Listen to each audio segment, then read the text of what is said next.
चलिए बच्चों आगे चलते हैं। हम इस बात पर शायद एग्री कर चुके थे कि लाइट वेव को हम एक इलेक्ट्रोमैग्नेटिक वेव मान सकते हैं और उसे हम इलेक्ट्रिक फील्ड और मैग्नेटिक फील्ड के टर्म्स में लिख सकते हैं। जैसे हम उसको वेव मानने लगे, ऑफ कोर्स जिस तरह से हम सुपरपोजिशन ऑफ वेव्स या फिर इंटरफेरेंस ऑफ वेव्स पढ़ते थे, बिल्कुल वैसी की वैसी चीजें हम यहां पर भी पढ़ सकते हैं, उसके एक्सपेरिमेंट भी कर सकते हैं। और जो सबसे फेमस एक्सपेरिमेंट है यंग्स डबल स्लिट एक्सपेरिमेंट, वही तो मेन कॉज था पूरी की पूरी इस लाइट को वेव मानने के पीछे। हम उसे ही पढ़ेंगे। हमारे मोस्टली सवाल, जैसे मैंने आपको इंट्रोडक्शन में कहा भी था, कि सिर्फ और सिर्फ यंग्स डबल स्लिट एक्सपेरिमेंट पर ही आते हैं। तो चलिए कहानी को आगे बढ़ाते हैं। सबसे पहले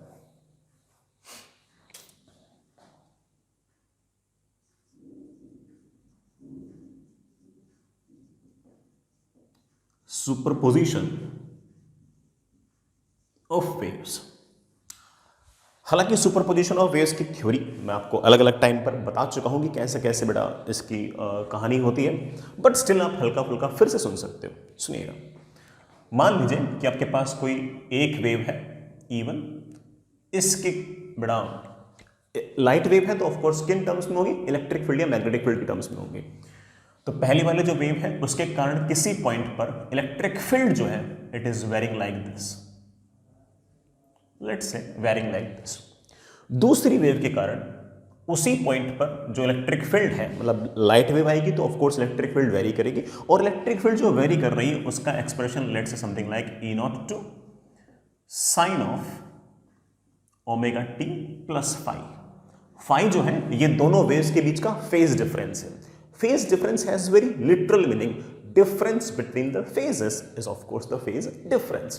इसका फेज है ओमेगा टी, इसका फेज है ओमेगा टी प्लस फाइव, तो इन दोनों का जो फेज डिफरेंस है it is basically five. Fair enough. अगर ये दोनों वेव्स किसी एक पॉइंट पर अगर एक साथ आ जाएंगी तो जो रिजल्टेंट इलेक्ट्रिक फील्ड होगी बेटा that will be of course E1 plus E2। That will be of course E1 plus E2। इस E1 प्लस E2 को हम मैथमेटिक्स में दो तरीके से जोड़ सकते हैं, ट्रिग्नोमेट्री से भी जोड़ सकते हैं और फेजर से भी जोड़ सकते हैं। ट्रिग्नोमेट्री से मैं इसको लिख सकता हूं that is E01 sine omega T plus E02 sine of omega T plus five. बड़ा इसे sine omega T plus five तुम sine omega t cos five plus cos omega t sine five ऐसे लिख के पूरे एक्सप्रेशन को solve कर सकते हो। कोई बहुत बड़ी टास्क नहीं है, बट हम लोग है ना ट्रिग्नोमेट्री पर विश्वास कम रखते हैं और फेजर पर ज्यादा रखते हैं। फेजर मैं आपको पहले बता चुका हूं, फेजर इन दो इलेक्ट्रिक फील्ड को जोड़ने का एक तरीका है, जैसे हम कहते हैं कि ये वेक्टर वाला तरीका है। क्या तरीका है? वेक्टर वाला। सुनिएगा, आपको पहले से याद भी होगा, नहीं याद है कोई बात नहीं, फिर से बता रहा हूं। पहली वाली जो वेव है इसको एक वेक्टर मान लो, उस वेक्टर का जो लेंथ होगा वो E01 होगा। बड़ा उसकी लेंथ क्या होगी? E01। और ये जो ओमेगा टी है it is representing the direction. Fair enough. दूसरा जो वेक्टर है, दूसरी जो वेव है उसको भी एक वेक्टर मान लो, उस वेक्टर का जो मैग्नीट्यूड होगा वो E02 होगा, लेकिन उसकी डायरेक्शन ओमेगा टी नहीं है, उसकी direction omega T plus five है। तो आप कह सकते हो कि दूसरी वाली वेव ऐसे आएगी, it will be E02 and this angle is five.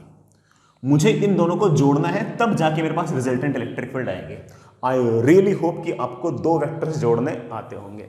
इन दोनों वेक्टर का जो रिजल्टेंट है by parallelogram law of vector addition या फिर triangle law of vector addition, I really hope बड़ा आप लोगों को याद होगा कि रिजल्टेंट का जो एम्पलीट्यूड है that will be root of क्या बेटा?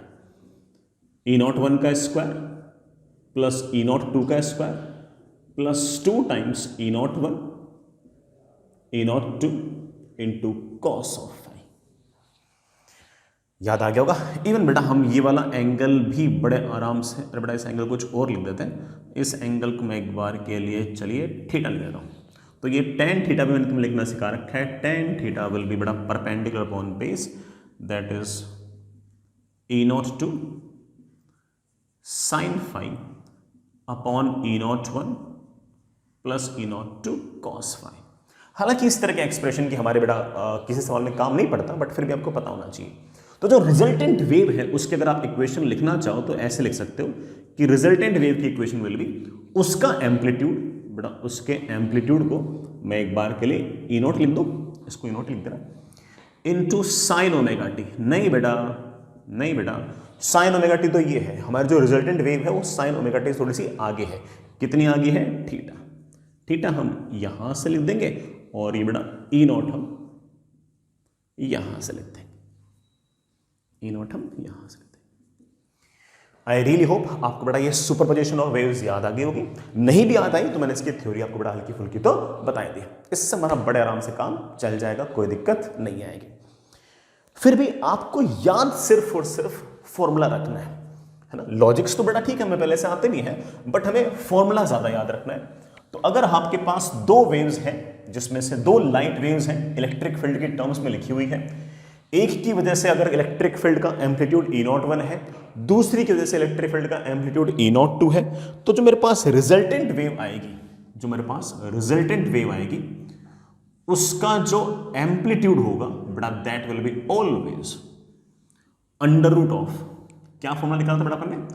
E01 का स्क्वायर प्लस E02 का square plus 2 times E01 E02 into cos of phase difference between them. Fair enough. इसी तरह से मैं एक बात और बोलूं, इस वेव की वजह से, इस लाइट वेव की वजह से मान लीजिए कि उस पॉइंट पर इंटेंसिटी है I1 और इस वेव की वजह से उसी पॉइंट पर इंटेंसिटी है I2, तो जो रिजल्टेंट इंटेंसिटी होगी वो भी हम निकाल सकते हैं। सर वो कैसे निकालेंगे? बेटा पूरी की पूरी इक्वेशन का स्क्वायर कर दो, तो जो रिजल्टेंट वेव है उसकी इलेक्ट्रिक फील्ड का जो एम्पलीट्यूड है उसका स्क्वायर, पहली वाली वेव का एम्पलीट्यूड का स्क्वायर, दूसरी वाली वेव की एम्पलीट्यूड का square plus 2 times E01 into E02 into cos of phi. मैंने आपको इलेक्ट्रोमैग्नेटिक वेव के अंदर एक चीज याद करा रखी है कि इंटेंसिटी जो होती है it is directly proportional to electric field के एम्पलीट्यूड का स्क्वायर। नहीं याद है तो अब याद कर लो बेटा, साउंड वेव में भी प्रूव कर रखा था, वेव ऑन स्ट्रिंग में प्रूव कर रखा था कि इंटेंसिटी हमेशा वेव के एम्पलीट्यूड के स्क्वायर के डायरेक्टली प्रोपोर्शनल है। तो यहां पर रिजल्टेंट इलेक्ट्रिक फील्ड का स्क्वायर, उसके जगह तुम लिख सकते हो रिजल्टेंट की इंटेंसिटी। पहली वाली वेव के इलेक्ट्रिक फील्ड के एम्पलीट्यूड का स्क्वायर, उसके जगह आप लिख सकते हो पहली वाली वेव का इंटेंसिटी। दूसरी वाली वेव के इलेक्ट्रिक फील्ड के एम्पलीट्यूड का स्क्वायर, उसकी जगह आप लिख सकते हो intensity of wave 2 plus 2 times पहली वाली वेव की इलेक्ट्रिक फील्ड के एम्पलीट्यूड की जगह पर आप लिख सकते हो रूट ऑफ I1। दूसरी वाली वेव की इलेक्ट्रिक फील्ड के एम्पलीट्यूड की जगह आप लिख सकते हो root of I2 into cos of phi. ये भी एक ऐसा फॉर्मूला है जो बड़ा हम याद रखना चाहिए। इन दोनों फॉर्मूलों से हमारा बड़े आराम से काम बन जाएगा, एम्पलीट्यूड वाला फॉर्मूला और इलेक्ट्रिक फील्ड एम्पलीट्यूड वाला फॉर्मूला और इंटेंसिटी वाला फॉर्मूला। हालांकि आपको हल्का सा बोरिंग लग रहा होगा क्योंकि बातें बेटा काफी टाइम से रिपीटेटिव चल रही हैं, बट स्टिल हमारी सारी की सारी कहानी जो है वो इन दोनों फॉर्मूलों के चारों तरफ लगातार घूमती रहती है, तो मुझे एक बार वापस से बोलना तो जरूरी था ही था। ठीक है बच्चों, आगे चलिए।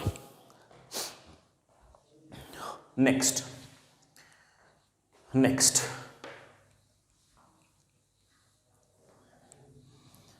चलिए बेटा,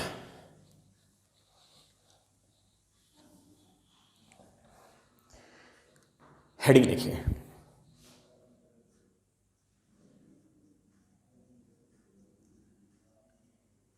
इंटरफेरेंस ऑफ इनकोहेरेंट वेव्स। सबसे पहली बात कि इनकोहेरेंट का अर्थ क्या है? इनकोहेरेंट का मतलब ऐसी वेव्स जिनका ओमेगा डिफरेंट हो, जिनकी फ्रीक्वेंसीज डिफरेंट हो। तो बेटा सबसे पहली बात आपके पास इनकोहेरेंट मीन्स जो भी दो वेव्स हैं they will have different omega, उनके ओमेगा डिफरेंट होंगे। ठीक है, मान लीजिए किसी सोर्स के पास एंगुलर फ्रीक्वेंसी है ओमेगा 1, किसी दूसरे सोर्स के पास बड़ा लेट से एंगुलर फ्रीक्वेंसी है ओमेगा 2। यहां से बड़ा वेव आई ऐसे, यहां से बड़ा वेव आई ऐसे। ठीक है, इसके कारण इस पॉइंट का, लेट्स बड़ा this point is x equals to 0, let's say इस वेव के कारण इस पॉइंट पर इलेक्ट्रिक फील्ड जो आई किसी भी टाइम पर, let's say it is E1 is E01 sine of omega 1t plus θ1, let's say something like that. इस S2 के कारण इस पॉइंट पर जो इलेक्ट्रिक फील्ड आई, इस S2 के लाइट सोर्स के कारण इस पॉइंट पर जो इलेक्ट्रिक फील्ड आई, let's say it is something like E02 into sine of omega 2t plus θ2। दोनों वेव्स जब एक साथ आएंगी तो यहां पर जो रिजल्टेंट इलेक्ट्रिक फील्ड आएगी बेटा, उसे आप बड़े आराम से लिख सकते हो क्या, रूट ऑफ, क्या फॉर्मूला था बेटा, E01 का स्क्वायर प्लस E02 का square plus 2 times E01 into E02 into cos of क्या, कॉस ऑफ क्या, इन दोनों के बीच का फेज डिफरेंस। फेज डिफरेंस का अर्थ क्या है, फेजेस का डिफरेंस। इसका फेज है ये, इसका फेज है ये, तो phase difference will be of course omega 2t plus θ2 minus omega 1t plus θ1। Minus किया तो बेटा मेरे पास फेज डिफरेंस की वैल्यू आ गई है बेटा, क्या वैल्यू आ गई है, omega 2 minus omega 1 into t plus θ2 minus θ1। अब जरा ध्यान से देखो, ये वाली जो टर्म है ना, ये तो फिक्स है, θ2 θ1 कोई ना कोई कांस्टेंट है तो उनका डिफरेंस भी फिक्स है। लेकिन ये जो टर्म है ये लगातार टाइम के साथ बढ़ रही है। क्या बेटा, लगातार टाइम के साथ बढ़ रही है। और अगर टाइम के साथ लगातार बढ़ रही है तो ऑब्वियस बात है कि कॉस के अंदर जो एंगल होगा ये लगातार टाइम के साथ बढ़ता जा रहा है। पहले मान लो 1 डिग्री, फिर 2 डिग्री, 3 डिग्री, 4 डिग्री, 5 डिग्री, बड़ा 90 डिग्री, 91, 92, 93, बड़ा फिर चलते चलते 360, 360 बाद वापस 361 and 361 is same as 1 degree, फिर 362, 363, 364। तो ये अंदर जो फेज डिफरेंस है लगातार लगातार लगातार बढ़े जा रहा है। फेज डिफरेंस लगातार बढ़े जाए लेकिन बाहर तो कॉस लगा हुआ है, तो जो कॉस होगा उसकी वैल्यू बेटा बार बार बार बार बार बार -1 से लेके +1 तक लगातार वेरी करती रहेगी। और इस कारण से आपकी जो रिजल्टेंट इलेक्ट्रिक फील्ड है उसकी वैल्यू में लगातार फास्टली लगातार वेरी करती रहेगी। सो हम कह सकते हैं कि रिजल्टेंट इंटेंसिटी लगातार वेरी कर रही है। कहां से कहां तक वेरी कर रही है वो भी निकाल सकते हैं। एक बार बेटा इसकी वैल्यू को हम -1 रख देंगे, इसकी वैल्यू बेटा हम एक बार क्या रख देंगे, +1। तो मैं कह सकता हूं कि मेरी जो रिजल्टेंट इंटेंसिटी है, सॉरी बेटा रिजल्टेंट इलेक्ट्रिक फील्ड जो है उसकी लीस्ट वैल्यू क्या हो सकती है। आप बोलो सर कॉस ऑफ समथिंग की लीस्ट वैल्यू हो सकती है -1। तो -1 रखते बेटा मेरे पास आ गया रूट ऑफ E01 का स्क्वायर प्लस E02 का स्क्वायर -2 टाइम्स E01 E02। बेटा ये क्या है हम लोग जानते हैं बेटा, ये क्या हम जानते हैं बेटा, this is basically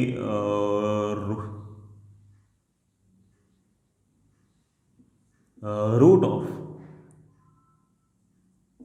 E01 plus E02, sorry बेटा माइनस E02 का स्क्वायर। रूट से बड़ा स्क्वायर क्या हो गया, कैंसिल। तो लीस्ट वैल्यू जो आ सकती है but that is E01 minus E02 का मोड। मैक्सिमम वैल्यू कब आएगी, जब कॉस की बेटा वैल्यू क्या हो जाएगी 1 हो जाएगी, तो बेटा यहाँ क्या जाएगा प्लस, तो बेटा मैक्सिमम वैल्यू जाएगी E01 प्लस E02। तो बेटा मैक्सिमम वैल्यू जो आपके पास आएगी बेटा that will be of course E01 plus E02। तो आप कह सकते हो कि रिजल्टेंट इलेक्ट्रिक फील्ड जो है वो इस वैल्यू से लेकर इस वैल्यू तक लगातार वेरी किए जा रही है। इसी तरह से इस पॉइंट पर अगर पहले वाली वेव की वजह से अगर इंटेंसिटी है I1 और दूसरी वाली वेव की वजह से अगर इंटेंसिटी है I2, तो इस पॉइंट पर जो रिजल्टेंट इंटेंसिटी होगी बेटा फॉर्मूला क्या था, will have value I1 plus I2 plus 2 times root I1 root I2 into cos of phase difference. अरे मेरे प्यारे बच्चे what is the phase difference, phase difference is omega 2 minus omega 1 into t plus θ2 minus θ1। And I know that कि this expression is changing with time. If this expression is changing with time, the value of cos of something is varying from -1 to 1, and if it is varying from -1 to 1, it means that resultant intensity is varying from minimum to maximum। और लगातार resultant intensity बढ़ती लगातार चलती रहती है। और इस कारण से इस रिजल्टेंट इंटेंसिटी की जो लीस्ट वैल्यू आएगी, बेटा बोलना बेटा लीस्ट वैल्यू क्या आएगी, जब ये कॉस ऑफ समथिंग की बेटा वैल्यू लीस्ट होगी, कितनी हो सकती है -1, लीस्ट वैल्यू आएगी I1 plus I2 -2 times √I1 I2। Maximum value जो आएगी वो आएगी I1 plus I2 plus 2 times √I1 √I2, क्योंकि बेटा कॉस की मिनिमम वैल्यू हो सकती है -1, कॉस समथिंग की मैक्सिमम वैल्यू हो सकती है ये। तो रिजल्टेंट इंटेंसिटी जो है वो लगातार इस वैल्यू से इस वैल्यू तक लगातार फ्लक्चुएट कर रही है। अब हमारी जो आईज है बेटा, हमारी जो आंखें हैं, वो हो सकता है कि लाइट का जो फास्ट फ्लक्चुएशन है उसको ऑब्जर्व ना कर पाए और हमें कंटिन्यूअस इंटेंसिटी दिखाई दे, एवरेज। क्या दिखाई दे? एवरेज। तो एक्चुअल में तो इंटेंसिटी लगातार टाइम के साथ वेरी कर रही है and it is varying from this to this, but our eyes are not perceiving the variation in the intensity, rather our eyes will perceive the average intensity. So हमारी जो eyes perceive करेंगी है बेटा, जो हमारी आईज परसीव करेंगी, observe करेंगी, वो ऑब्जर्व करेंगी एवरेज इंटेंसिटी। और इस एक्सप्रेशन का एवरेज निकालना कौन सा मुश्किल काम है? ये फिक्स है, ये फिक्स है, ये फिक्स है। कॉस ऑफ समथिंग की वैल्यू वेरी करेगी -1 से लेके 1 तक। किसी भी पूरे के पूरे बेटा साइनसोइडल कर्व का अगर एवरेज निकालते हो आएगा 0, तो इसका एवरेज आएगा आपका 0। I1 fix, I2 fix, 2 √I1 I2 fix, और ये जो टाइम के साथ वेरी करने वाला फंक्शन है इसका एवरेज आएगा 0, because its value is varying from -1 to 1। Average निकालना छोटा निकाल सकते हो, इसका एवरेज आएगा आपके पास 0, और अगर इसका एवरेज आएगा 0 तो बेटा ये 2 टाइम्स √I1 I2 के साथ अगर 0 लग गया तो ये टर्म तो खत्म हो गई और आपको एवरेज इंटेंसिटी दिखाई देगी। कितनी दिखाई देगी बेटा? I1 plus I2। मैं डायरेक्ट भी कह सकता था, लेकिन डायरेक्ट बोलकर बेटा मैं इतनी सारी बातें थोड़ी समझा पाता। इसी बहाने मैंने आपको बेटा बहुत सारी बातें समझाई।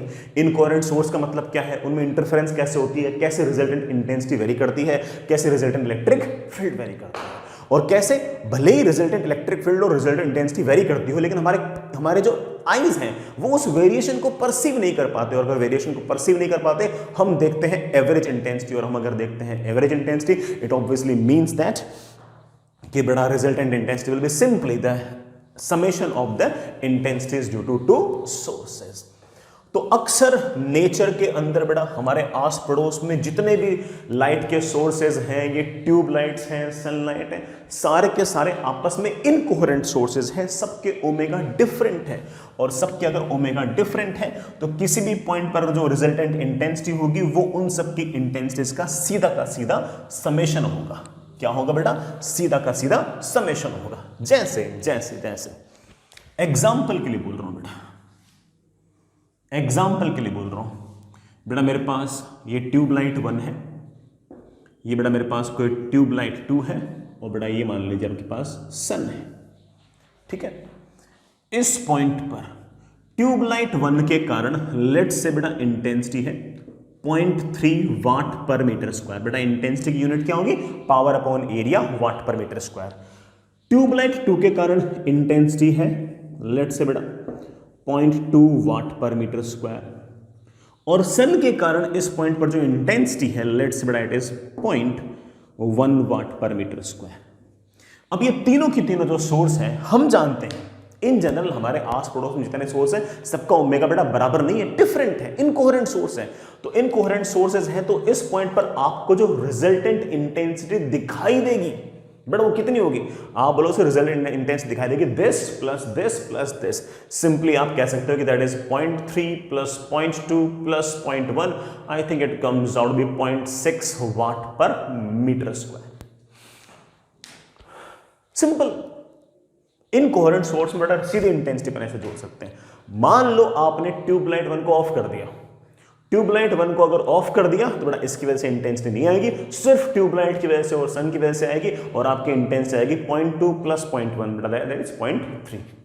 मान लो ट्यूबलाइट 1 को ऑफ नहीं किया, ट्यूबलाइट 2 को ऑफ कर दिया, अब इस पॉइंट पर जो रिजल्टेंट इंटेंसिटी आएगी वो ट्यूबलाइट 1 के कारण और सन के कारण आएगी। बेटा कितनी आएगी? 0.3 प्लस 0.1 कितनी आएगी? 0.4।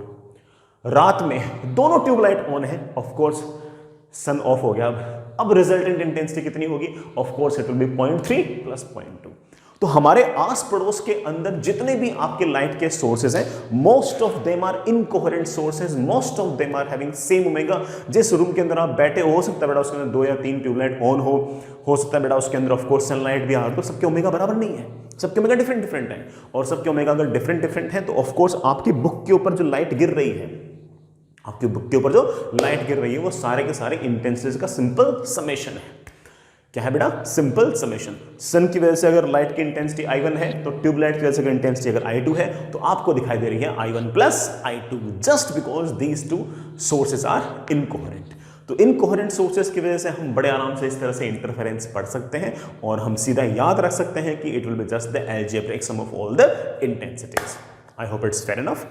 क्योंकि बेटा अक्सर अपन पढ़ते हैं ना, चाहे तुम कोई सी बुक देख लो बेटा, कहीं भी देख लो, तो सिर्फ कोहेरेंट सोर्स के इंटरफेरेंस दिखाते रहते हैं, इनकोहेरेंट सोर्सेज का रिजल्ट सिर्फ लिखा रहता है। मैंने उस रिजल्ट को प्रूव भी कर दिया है। इस रिजल्ट पर जेईई मेन में सवाल आ रखा है, इस रिजल्ट पर ना जेईई मेन में सवाल आ रखा है, और बच्चे क्या करते रहते हैं बेटा, वही वो कोहेरेंट सोर्स वाली थ्योरी उस पर लगाते रहते हैं। नहीं नहीं नहीं, इनकोहेरेंट सोर्सेज हो तो सीधी आप इंटेंसिटी जोड़ सकते हो, इसमें किसी प्रकार की चिंता करने की जरूरत है ही नहीं। फेयर इनफ, आगे चलते हैं। मिटा दो बेटा। हालांकि मैं इस बात को डायरेक्टली कह सकता था कि बेटा जब भी इनकोहेरेंट सोर्स हो तो सीधी इंटेंसिटी लिख दिया करो I1 प्लस I2। मैंने लिखी नहीं बेटा,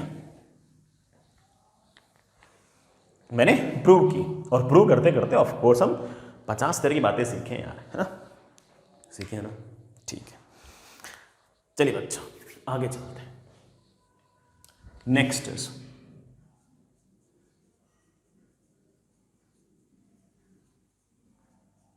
interference of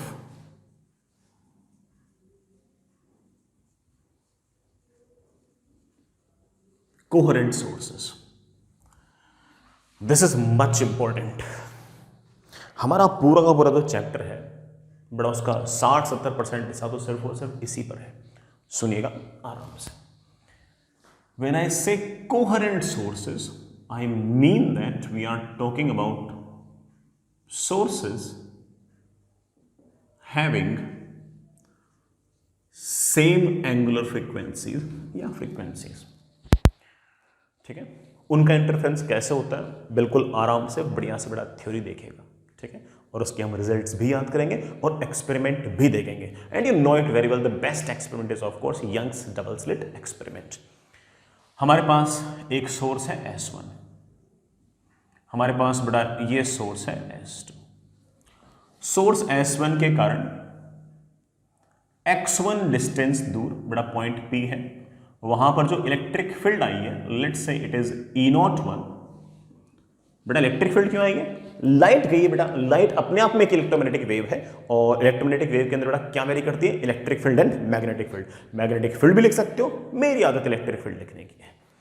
E01 sine omega T minus KX1 plus θ1। Fair enough. दूसरा जो साउंड का सोर्स है, सॉरी बेटा साउंड नहीं, लाइट का जो सोर्स है, उसके कारण उसी पॉइंट पर बेटा कुछ ना कुछ इलेक्ट्रिक फील्ड आएगी। लेट से यहां से डिस्टेंस आपकी x2 है, let both of them are having different distances from the point P। इसके कारण जो यहां पर इलेक्ट्रिक फील्ड है, सर इलेक्ट्रिक फील्ड बेटा फिर से वही बात, लाइट का सोर्स है, लाइट का सोर्स है, उसमें से इलेक्ट्रोमैग्नेटिक वेव्स निकलती हैं। आप किसी पॉइंट पर इलेक्ट्रिक फील्ड भी लिख सकते हो, मैग्नेटिक फील्ड भी लिख सकते हो। जो इलेक्ट्रिक फील्ड होगी it will be E02 sine of वही ओमेगा वही के, एक्स चेंज है थीटा चेंज। सर वो ओमेगा क्यों? बट बाय डेफिनेशन हम पढ़ क्या रहे हैं? कोहेरेंट सोर्स तो omega same. Sir omega same वाली बात मान ली हो तो लिखी हुई है, के सेम कैसे? बड़ा के अगर आपको याद हो तो that was basically omega upon V. I hope you remember. Same medium है, बड़ा स्पीड सेम, ओमेगा पहले सेम है तो के भी आपका सेम। अब ये दोनों वेव्स इंटरफेयर करेंगी। सबसे पहले बेटा इन दोनों का फेज डिफरेंस निकाल लो। सबसे इंपॉर्टेंट मेरे पास जो टर्म है दैट इज फेज डिफरेंस। बेटा फेज डिफरेंस में डेल्टा फाई से रिप्रेजेंट कर रहा हूं, and you know it very well, phase difference just means difference between the phases. It is just difference between the phases. आपने इस phase में से इसको माइनस किया, बेटा करना माइनस, ओमेगा टी से ओमेगा टी क्या हो गया? कैंसिल। इसमें से इसको माइनस किया, मेरे पास आ गया के x2 minus x1 plus θ1 minus θ2। Have a close look, have a close look कि ये क्या क्या लिखा हुआ है। This is k into delta x plus theta 1 minus theta 2. Sir, what is this delta x? Delta x is basically known as path difference. Again, the meaning is very literal. It is having a very literal meaning in difference between the path. इसकी length है x1 wave की, इस wave की length है x2 और दोनों ने जितना जितना पाथ ट्रेवल किया है उसके डिफरेंस को हमने क्या बोल दिया है? Path difference, that is x1 minus x2 या फिर x2 minus x1. This is the path difference. ठीक है बच्चों. k इंटू डेल्टा एक्स, बेटा k को तुम 2 पाई बाय लैम्डा लिख सकते हो. 2 pi by lambda into delta x plus of course theta 1 minus theta 2. ये जो टर्म है k इंटू डेल्टा एक्स या फिर 2 pi by lambda into delta X, this is known as your phase difference due to path difference. Path difference के कारण जो phase difference है बेटा उसकी वैल्यू होगी 2 pi by lambda into delta x या फिर k into delta x. Delta x क्या है? Path difference. पाथ डिफरेंस क्या है कि एक वेव ने अगर 5 मीटर डिस्टेंस ट्रेवल की है और दूसरी वेव ने अगर मान लीजिए 7 मीटर डिस्टेंस ट्रेवल की है तो पाथ डिफरेंस है 2 मीटर. एक वेव ने मान लीजिए बेटा 10 मीटर डिस्टेंस ट्रेवल की है और दूसरी वेव ने बेटा मान लीजिए 9 मीटर डिस्टेंस ट्रेवल की है तो पाथ डिफरेंस है 1 metre. Difference between the paths is of course the path difference. So this is the phase difference due to path difference. Sir ये थीटा 1 माइनस थीटा 2 क्या है? थीटा 1 और theta 2 जो थे वो हमारी वेव की इक्वेशन के इनिशियल फेजेस थे. बेटा जो कांस्टेंट वाले टर्म इसको क्या नाम बोलते हो? Initial phases. सो मैं कह सकता हूं कि थीटा 1 माइनस थीटा 2 जो है ये फेज डिफरेंस है. किस कारण से? इनिशियल फेजेस के कारण. तो आप कह सकते हो कि theta 1 minus theta 2 is phase difference due to initial phases. Initial phases के कारण जो फेज डिफरेंस है बेटा वो हमारा थीटा 1 माइनस थीटा 2 है. अक्सर हम जितने सवाल करेंगे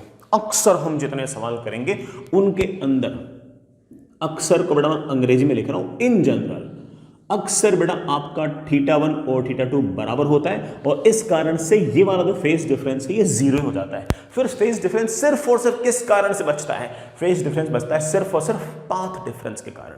बेटा किस कारण? पाथ डिफरेंस के कारण. बेटा किस कारण? पाथ डिफरेंस के कारण. चलिए बच्चों, वो तो जब सवाल आएगा तब देखेंगे. बेटा मेरे ख्याल से आप ये फेज डिफरेंस वाला फंडा समझ के होंगे. मैं फिर से मेरे मुद्दे पे आता हूं. एक वेव के कारण ये रही इलेक्ट्रिक फील्ड, दूसरी वेव के कारण ये रही इलेक्ट्रिक फील्ड. इन दोनों इलेक्ट्रिक फील्ड के फेजेस का डिफरेंस निकालकर मेरे पास ये आ गया फेज डिफरेंस. और इस पॉइंट पर जो रिजल्टेंट इंटेंसिटी होगी उसका फॉर्मूला मेरे बच्चे याद कर चुके हैं. दैट इज रूट ऑफ, क्या था बेटा? रूट ऑफ E01 का स्क्वायर प्लस E02 का square plus 2 times E01 E02 into cos of delta phi. इस बार आपका जो डेल्टा फाई है it is not a function of time. Time वाली टर्म तो है ही नहीं क्योंकि ओमेगा टी तो कैंसिल हो गया था. जब कोहेरेंट सोर्सेस नहीं थे और इनकोहेरेंट सोर्सेस थे तब ओमेगा डिफरेंट थे. इस कारण से ये जो डेल्टा फाई था ये फंक्शन ऑफ टाइम आया था और ये फंक्शन ऑफ टाइम आया था, लगातार वेरी कर रहा था. ये लगातार वेरी कर रहा था, लगातार रिजल्टेंट इंटेंसिटी भी वेरी कर रही थी. लेकिन इस बार अब कोहेरेंट सोर्स वाले केस के अंदर आपके ओमेगा सेम है और इस कारण आपका डेल्टा फाई सेम है. मतलब डेल्टा फाई सेम मतलब फिक्स है और डेल्टा फाई अगर फिक्स है तो रिजल्टेंट इंटेंसिटी भी फिक्स है. कितनी है वो तो इस बात पर डिपेंड करेगी डेल्टा फाई है कितना, और डेल्टा फाई कितना है वो इस बात पर डिपेंड करेगा कि पाथ डिफरेंस कितना है. लेकिन इतना तय है कि अब आपकी जो रिजल्टेंट इंटेंसिटी है वो या फिर रिजल्टेंट इलेक्ट्रिक फील्ड है वो टाइम के साथ वेरी नहीं करेगी. जैसी कब कर रही थी? जैसे बेटा कोहेरेंट सोर्सेस इनकोहेरेंट सोर्सेस के केस में कर रही थी. तो आप कह सकते हो कि now it is not a function of time. हाँ, ये जरूर है वैल्यू क्या होगी वो डिपेंड करेगी डेल्टा फाई पे. एंड वी नो दैट कि डेल्टा फाई डिपेंड करेगा पाथ डिफरेंस पे. पाथ डिफरेंस डिपेंड करेगा कि एक वेव ने कितनी डिस्टेंस ट्रेवल की और दूसरी वेव ने कितनी डिस्टेंस ट्रेवल की. दोनों वेव्स ने जो डिस्टेंस ट्रेवल की उसके बीच का डिफरेंस कितना है वो हम देख लेंगे. आई होप इट्स फेयर एनफ. तो आपकी resultant electric field will be like this. इसी तरीके से अगर मैं कहूं कि रिजल्टेंट इंटेंसिटी की बात करूं तो बेटा पहली वाली वेव की वजह से यहां पर लेट्स से इंटेंसिटी है I1, दूसरी वाली वेव की वजह से बेटा यहां पर इंटेंसिटी है लेट्स से I2। तो इस पॉइंट पर जो रिजल्टेंट इंटेंसिटी आएगी बेटा that will be I1 plus I2 plus 2 times root I1 root I2 into cos of phase difference. Again I can say easily कि बेटा इसमें कोई सा भी फंक्शन ऑफ टाइम नहीं है, डेल्टा फाई भी टाइम पर डिपेंड नहीं करता, डेल्टा फाई की वैल्यू कुछ ना कुछ है जो फिक्स है और वो इस बात पर डिपेंड करता है कि दोनों वेव्स के बीच में पाथ डिफरेंस कितना है। लेकिन अब ये आपके पास जो रिजल्टेंट इंटेंसिटी है ये फंक्शन ऑफ टाइम नहीं है, फंक्शन ऑफ टाइम नहीं है, इस बार बेटा फंक्शन ऑफ टाइम नहीं है। आई hope you get the point बेटा, ये आपकी रिजल्टेंट इंटेंसिटी।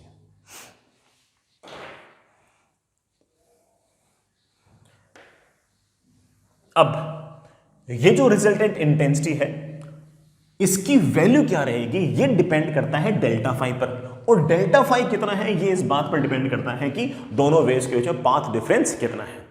इस रिजल्टेंट इंटेंसिटी की मैक्सिमम वैल्यू कब आएगी बेटा, जब कॉस डेल्टा फाई प्लस 1 होगा। मिनिमम वैल्यू कब आएगी, जब कॉस डेल्टा फाई माइनस 1 होगा।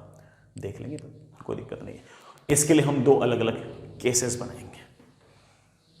चलिए बेटा दो अलग अलग केसेस बनाएंगे, दोनों केसेस आराम से इत्मीनान से सुनिएगा।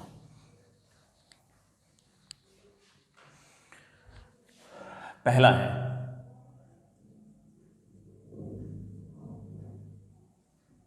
Constructive interference. ये सोर्स S1, ये सोर्स S2, इसके कारण बड़ा वेव यूं आ रही है, इसके कारण बड़ा वेव यूं आ रही है। S1 के कारण इंटेंसिटी है I1, S2 के कारण इंटेंसिटी है I2। ठीक है, मैं जानता हूं S1 के कारण अगर बड़ा मान लीजिए कि इलेक्ट्रिक फील्ड की मैक्सिमम वैल्यू है E01 और S2 के कारण बड़ा मान लीजिए E02, तो यहां बड़ा वैल्यू है sine of omega T minus KX1।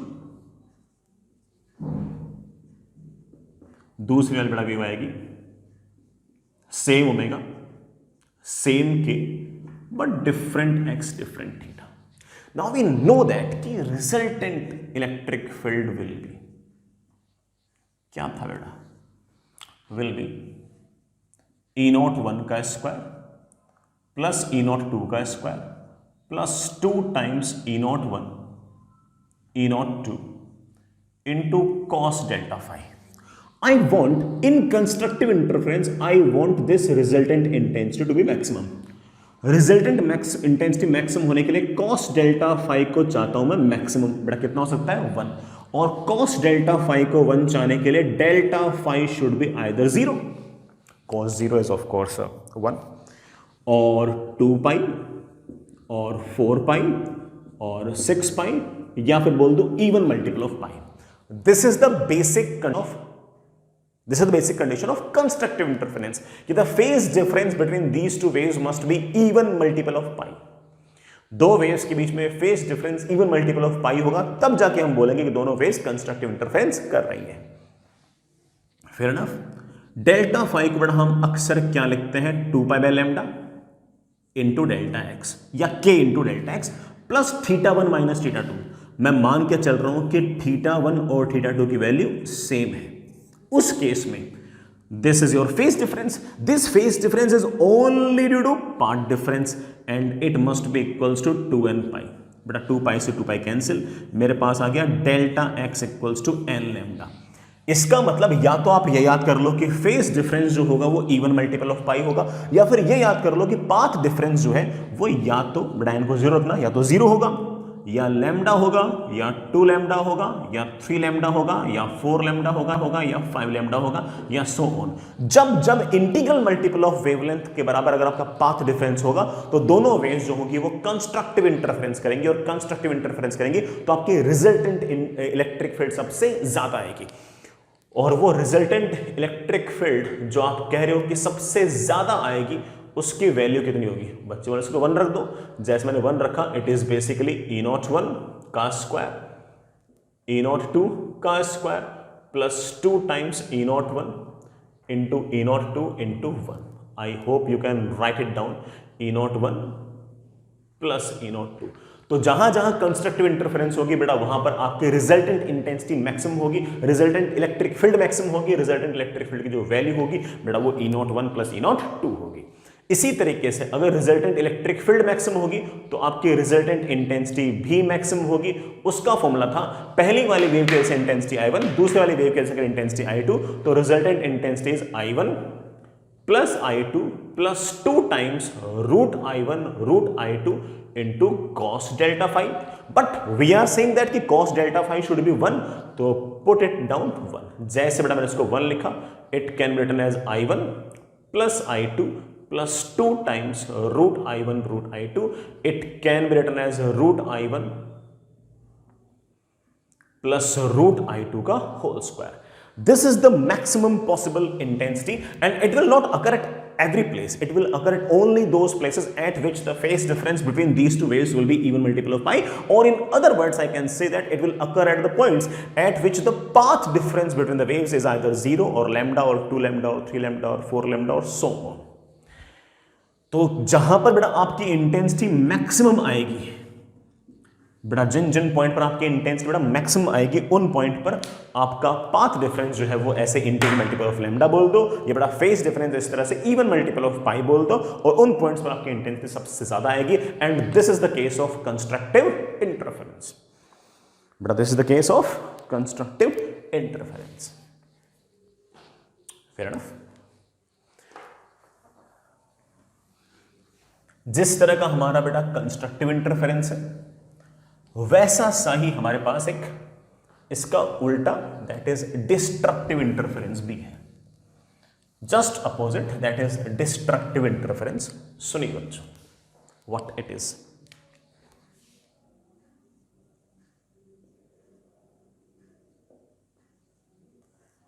Destructive interference बेटा फिर से एक सोर्स S1, एक सोर्स S2, बड़ा यहां से लाइट वेव आई, बड़ा यहां से लाइट वेव आई, इसने डिस्टेंस ट्रेवल की x1, इसने डिस्टेंस ट्रेवल की x2।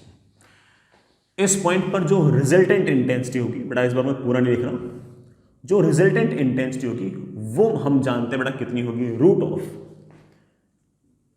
E01 का स्क्वायर, E02 का square plus 2 times E01 E02 into cos delta phi। In destructive interference I want this resultant intensity to be minimum, और इसके minimum होने के लिए मैं चाहूंगा कि मेरा जो cos delta phi है ये मिनिमम हो। बेटा cos delta phi मिनिमम कितना हो सकता है, आप बोलोगे सर -1 हो सकता है, और अगर cos delta phi की वैल्यू मिनिमम होगी तो ऑफ कोर्स आपकी रिजल्टेंट इंटेंसिटी तो रिजल्टेंट इलेक्ट्रिक फील्ड तो मिनिमम होगी। I want the cos delta phi to be -1। So what do I want? I want delta phi to be either pi because cos pi is -1, या delta phi is 3 pi या 5 pi या 7 pi, या बेटा सीधा बोल दूं odd multiple of pi। This is the basic condition which should be remember कि the phase difference between these two waves must be the odd multiple of pi for the phase difference, so for the waves to interfere destructively। दोनों waves destructively interfere करें इसके लिए बेटा आपका delta phi जो है odd multiple of पाई होना चाहिए। Fair enough. अक्सर जैसे मैंने आपको कहा कि इस वेव का और इस वेव का इनिशियल फेज सेम होता है, तो θ1 इज θ2, तो ये जो फेज डिफरेंस है ये सिर्फ और सिर्फ पाथ डिफरेंस के कारण आता है। पाथ डिफरेंस के कारण बेटा तुम लिखना सिखा चुका हूं 2 pi by lambda into delta x. What is delta x? Delta x is x1 minus x2 या x2 minus x1, difference between the paths. And what do we want? We want it should be equal to odd multiple of pi। Delta x की value आ गई है 2n+1 lambda by 2। So path difference should be odd multiple of lambda by 2। Path difference should be odd multiple of lambda by 2। When I odd multiple of lambda by 2, I mean that either path difference is lambda by 2, 3 lambda by 2, 5 lambda by 2, 7 lambda by 2, 9 lambda by 2। खूब मजाक हो गया, तुम समझ गए इस बात को कि जब जब आपका पाथ डिफरेंस दोनों वेव्स जो दोनों वेव्स इंटरफियर कर रही हैं उन्होंने जो जो लेंथ ट्रेवल की है उनके बीच का अगर difference lambda by 2, 3 lambda by 2, 5 lambda by 2 अगर हुआ तो दोनों वेव्स डिस्ट्रक्टिवली इंटरफियर करेंगे और डिस्ट्रक्टिवली अगर इंटरफियर करेंगी तो उस पॉइंट के ऊपर रिजल्टेंट इलेक्ट्रिक फील्ड सबसे कम होगी और रिजल्टेंट इंटेंसिटी भी सबसे कम होगी। सर रिजल्टेंट इलेक्ट्रिक फील्ड आखिर होगी कितनी? बेटा ये जो आपकी मिनिमम इलेक्ट्रिक फील्ड आई है इसकी वैल्यू होगी रूट ऑफ, बेटा वैल्यूज पुट करना, दैट इज E01 का स्क्वायर, E02 का square plus 2 times E01, E02 cos delta phi is -1. This is the minimum. It can also be written as root of E01 minus E02 का whole square and it is of course mod of ये आपकी minimum electric field है उस point पर। किस point पर? ये minimum electric field ऐसे नहीं कि हर पॉइंट पे होगी, ये मिनिमम इलेक्ट्रिक फील्ड उस पॉइंट पर ही होगी जिस पॉइंट पर दोनों वेव्स डिस्ट्रक्टिवली इंटरफेयर करेंगी। डिस्ट्रक्टिवली कहां इंटरफेयर करेंगी? डिस्ट्रक्टिवली वहां इंटरफेयर करेंगी जहां पर दोनों वेव्स के बीच का phase difference odd multiple of pi आएगा। ये odd multiple of pi phase difference कहां आएगा? ऑड मल्टीपल ऑफ पाई बेटा फेज डिफरेंस तब आएगा जब दोनों वेव्स ने जो डिस्टेंस ट्रेवल की है उनके बीच का जो डिफरेंस है, डिस्टेंस का जो डिफरेंस है वो या तो lambda by 2, 3 lambda by 2, 5 lambda by 2 इस तरह का कुछ हो तो। ठीक है, मैं आपसे कहूं कि बेटा रिजल्टेंट इंटेंसिटी कितनी होगी? आप बोलोगे सर रिजल्टेंट इंटेंसिटी होगी I1 plus I2 plus 2 times root I1 root I2 into cos delta phi. बेटा कॉस डेल्टा फाई इस केस में हम -1 ले रहे हैं, so the resultant intensity will be minimum, it will be I1 plus I2 minus 2 times root I1 I2 and it can be written as of course root I1 minus root I2 का whole square. ये हमारी resultant intensity है तब जब बेटा दोनों waves interfere कर रही हैं। कैसे इंटरफियर कर रही हैं? उस तरह से इंटरफियर कर रही हैं, डिस्ट्रक्टिवली इंटरफियर कर रही हैं। बेटा कैसे इंटरफियर कर रही हैं? डिस्ट्रक्टिव।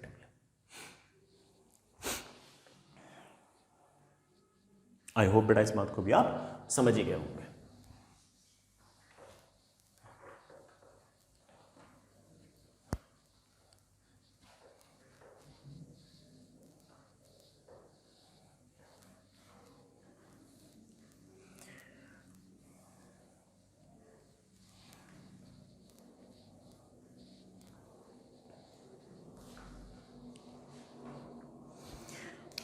जैसे मैं आप एक बार कुछ बोलना चाहूंगा, सुनना बेटा। मान लीजिए बेटा ये सोर्स है S1, बेटा ये सोर्स है S2, ठीक है।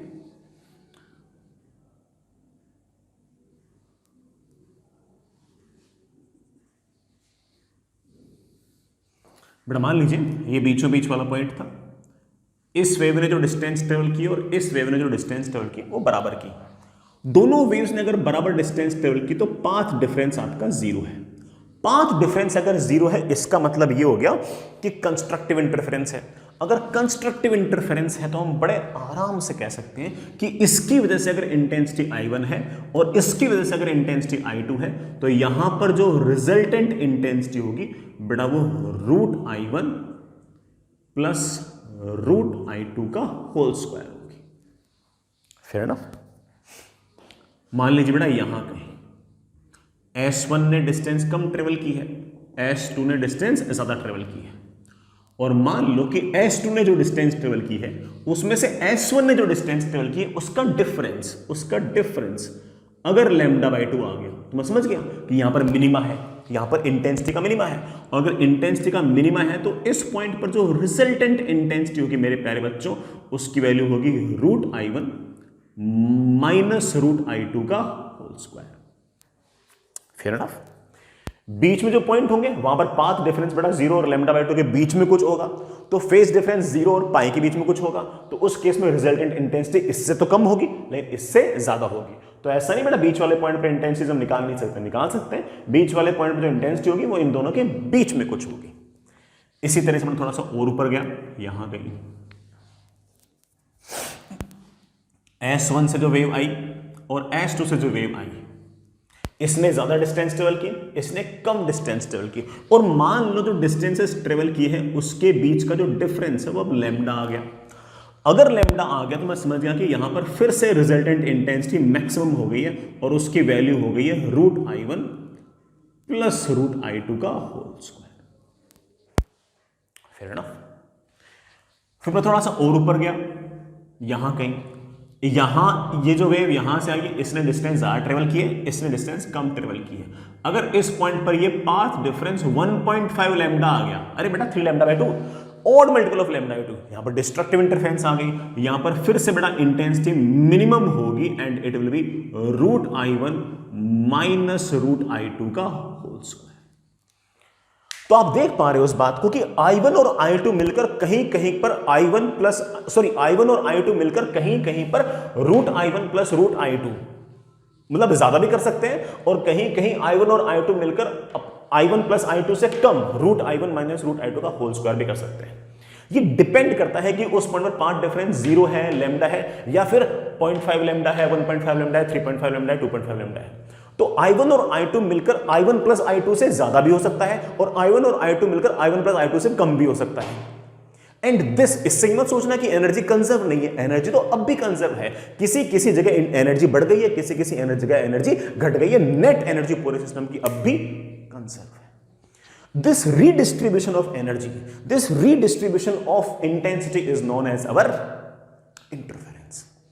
कहीं कहीं पर I1 और I2 मिलकर I1 प्लस I2 से बड़े हो गए हैं, कहीं कहीं पर I1 और I2 मिलकर I1 प्लस I2 से छोटे हो गए हैं। जहां जहां बड़े हो गए हैं वो कंस्ट्रक्टिव इंटरफेरेंस, जहां जहां छोटे हो गए वो डिस्ट्रक्टिव इंटरफेरेंस। ये मत समझना कि यहां पर एनर्जी कंजर्व नहीं है, एनर्जी तो अब भी कंजर्व है, बस एनर्जी का रीडिस्ट्रीब्यूशन हुआ है, कहीं वो बढ़ गई उतनी कहीं घट गई, और नेट एनर्जी पूरे सिस्टम की अब भी कंजर्व है। This redistribution of energy is known as your interference of waves. I hope you get the slight idea. ठीक है बेटा, यहां पर हम एक टर्म और डिफाइन करेंगे बेटा, दैट इज कॉन्ट्रास्ट। कॉन्ट्रास्ट होगा कि जब इस तरह से दो वेव्स इंटरफियर कराई जाएंगी तो कहीं कहीं पर इंटेंसिटी मैक्सिमम आएगी, कहीं कहीं पर इंटेंसिटी मिनिमम आएगी। मैक्सिमम इंटेंसिटी और मिनिमम इंटेंसिटी का जो रेशियो होगा it is known as your contrast. Maximum intensity is of course I1 √I1 plus √I2 का whole square divided by √I1 minus √I2 का होल स्क्वायर। इन दोनों का जो रेशियो है बेटा इसको हम क्या बोलेंगे, कॉन्ट्रास्ट। कॉन्ट्रास्ट जितना बढ़िया होगा तो जहां जहां पर बेटा ये ब्राइट बनेगा, जहां जहां पर इंटेंसिटी मैक्सिमम होगी वो बहुत ज्यादा होगी, जहां जहां पर इंटेंसिटी मिनिमम होगी बेटा वहां पर इंटेंसिटी बहुत कम होगी। तो पहचानना आसान होगा कि देखो ये वाला ब्राइट है, ये डार्क है, फिर ये ब्राइट है, फिर ये डार्क है, फिर ये ब्राइट है और फिर ये डार्क है। तो कॉन्ट्रास्ट बढ़िया तब होगा, कॉन्ट्रास्ट बढ़िया बेटा तब होगा जब दोनों सोर्सेस की वजह से इंटेंसिटी बराबर हो। जैसे बेटा दोनों सोर्सेस की वजह से इंटेंसिटी बराबर हुई तो जो मिनिमम इंटेंसिटी वो 0 हो जाएगी। मिनिमम इंटेंसिटी अगर 0 हो गई तो contrast of course tending toward infinity हो गया। मिनिमम इंटेंसिटी 0 होने का अर्थ ये हो गया कि डार्क वाला बहुत डार्क है, डार्क वाला बहुत डार्क है और ब्राइट वाला बहुत ब्राइट है। तो ब्राइट डार्क इस तरह से पहचानना आसान है, इसका मतलब कॉन्ट्रास्ट बढ़िया है। तो अगर आपको कॉन्ट्रास्ट बढ़िया चाहिए तो कोशिश ये कीजिए कि दोनों जो सोर्सेज हैं उनकी इंटेंसिटी मोर और लेस सेम रहे। एक्सपेरिमेंट करते वक्त इस बात का ध्यान रखें कि दोनों सोर्सेज की वजह से इंटेंसिटी बराबर रहे। Fair enough? बेटा समझ गए इस बात को? चलिए बच्चों, एक छोटी सी बात और।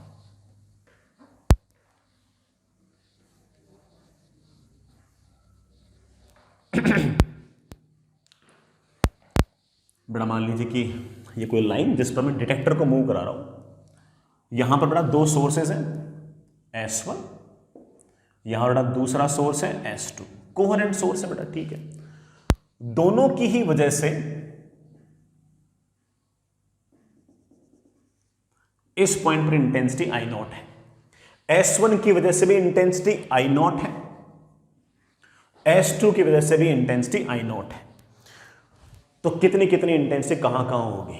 तो मैं एक बात बोल सकता हूं बेटा कि किसी भी पॉइंट पर जो रिजल्टेंट इंटेंसिटी होगी, क्या फॉर्मूला था बेटा, I1 plus I2 plus 2 times root I1 root I2, दोनों I नोट है, into cos of course phase difference. ऐसे लिखा था ना बेटा, मैं इसको बड़ा आराम से लिख सकता हूं, 2I0 तो बड़ा कॉमन आ गया, 1 plus cos of delta phi, that is 2 times I0, बड़ा 1 plus cos delta phi can be written as 2 times cos square of delta phi by 2। तो जो भी रिजल्टेंट इंटेंसिटी होगी it can be written as 4I0 cos square of delta phi by 2। और बेटा cos square something कहां से कहां तक वेरी करेगा, तो मेरे बच्चे बोलेंगे सर कॉस स्क्वायर की वैल्यू नेगेटिव तो हो नहीं सकती है, तो इसकी वैल्यू करेगी 0 से लेके 1 तक वेरी। और अगर ये 0 से लेके 1 तक अगर वेरी करेगा तो इसका मतलब हमारी रिजल्टेंट इंटेंसिटी वेरी करेगी बेटा कहां से कहां तक, 0 से लेके 4I0 तक। 0 कहां पे होगी बेटा, 0 वहां पर होगी जहां पर डिस्ट्रक्टिव इंटरफेरेंस होगा, और I0 और I0 मिलके 0 हो जाएगा, I0 और I0 मिलके 0 हो जाएगा। सर ये 4I0 कहां होगी, जहां पर कंस्ट्रक्टिव इंटरफेरेंस होगा, I0 और I0 मिलके 4I0 हो गया। सर एनर्जी कंजर्व है क्या, बिल्कुल है। कहीं कहीं अगर I0 और I0 मिलकर अगर 0 हुआ है तो कहीं ना कहीं I0 और I0 मिलकर 4I0 भी हुआ है, तो कहीं ना कहीं अगर एनर्जी घटी तो किसी पॉइंट पर एनर्जी बढ़ी भी है। पूरे सिस्टम की एनर्जी बेटा आपकी कंजर्व है, सिर्फ एनर्जी जो है वो रीडिस्ट्रीब्यूट हुई है, and of course this redistribution of energy is known as interference of waves. यही जो एनर्जी का रीडिस्ट्रीब्यूशन था, इसी को तो बेटा हम लोगों ने क्या बोला था शुरुआत से ही, इंटरफेरेंस ऑफ वेव्स।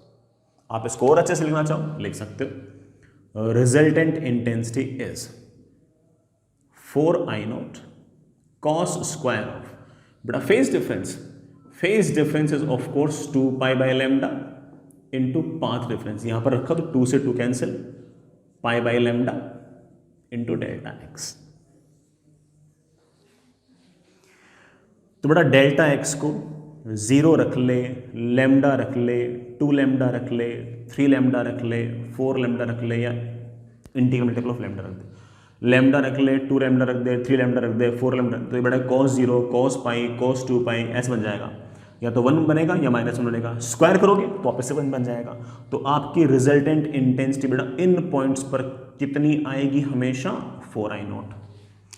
इसी तरह से अगर तूने डेल्टा एक्स को 0.5 लैम्डा रखा, या 1.5 लैम्डा रखा, या 2.5 लैम्डा रखा, मतलब odd multiple of lambda by 2, ऐसे केस के अंदर रख के देख लेना, 0.5 लैम्डा तो cos पाई बाय 2 0, 1.5 लैम्डा बेटा 1.5 पाई बेटा कितना cos 270, अगेन कितना आ गया 0।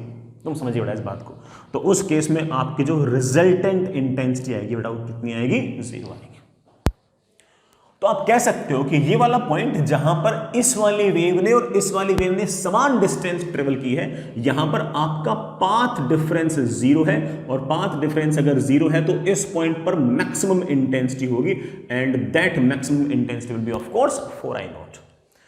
थोड़ा सा ऊपर जाऊंगा तो ऑफ कोर्स ये वाली वेव ने कम डिस्टेंस ट्रेवल की होगी और ये वाली वेव ने ज्यादा डिस्टेंस ट्रेवल की होगी।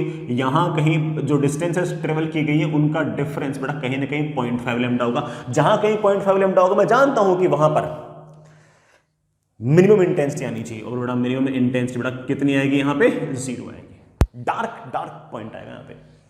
यहां कहीं बेटा और ऊपर जाऊंगा तो एक पॉइंट ऐसा आएगा मैं जहां पर जानता हूं कि ये वाली लेंथ कम है, ये वाली लेंथ ज्यादा है, इनके बीच का जो डिफरेंस है बेटा वो कहीं ना कहीं लैम्डा आएगा। जहां कहीं लैम्डा आएगा बेटा वहां पर आपकी रिजल्टेंट इंटेंसिटी बेटा I0 और I0 मिलके कितनी हो जाएगी, 4I0। अब ये मत सोचना कि सिर्फ 4I0 0 और 4I0 ही पॉसिबल है। यहां पर अगर इंटेंसिटी 0 है, यहां पर 4I0 है, तो यहां कहीं ना कहीं इंटेंसिटी I0 भी होगी, कहीं ना कहीं 2I0 भी होगी, कहीं ना कहीं 3I0 भी होगी, और कहीं ना कहीं 4I0 भी होगी। तो अलग अलग पॉइंट पर अलग अलग इंटेंसिटीज आएंगी, और हम मोस्टली बेटा 0 और 4I0 इसलिए देख रहे हैं क्योंकि 0 जहां पर आई है उसको हमने डिस्ट्रक्टिव इंटरफेरेंस बोला है, जहां पर 4I0 आई बेटा उसे हम कंस्ट्रक्टिव इंटरफेरेंस बोल रहे हैं। बाकी इंटेंसिटीज तो बेटा हर जगह 0 और 4I0 के बीच में वेरी करती रहेगी। इस बात पर डिपेंड करेगी जो इंटेंसिटी है इसके लिए बेटा डेल्टा एक्स की वैल्यू क्या है। आई रियली होप बेटा इस बात को तुम समझ गए होंगे। मैं यहां से बेटा एक छोटा सा ग्राफ और बनाना चाहता हूं बेटा, मैं यहां पर एक छोटा सा ग्राफ और बनाना चाहता हूं। रिजल्टेंट इंटेंसिटी